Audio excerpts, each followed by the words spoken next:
super dat jullie met zoveel mensen hier naartoe zijn gekomen en ook 48 uur staken.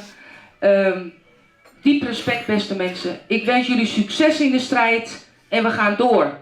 Actie!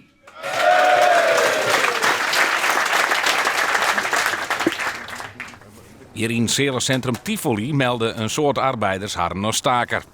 Met louter blikfabriek Ardach binnen ze juist er al begon en wordt al voor de derde keer staakt. Dat snappen we ook niet helemaal, want wij voelen ons wat dat betreft helemaal niet aangesproken als Ardach niet en als Leeuwarden ook niet. Waarom niet? Wij betalen veel beter dan de CEO. We hebben betere salarissen, betere toeslagen, betere pensioenregeling, winstdeling. Dus financieel denken we dat we dat heel netjes doen. Terpstra dacht juist er nog dat er bij zijn bedrijf een dij extra staakt wordt, maar dat is net zo. Dat had meneer Terpstra ook al uitlijn.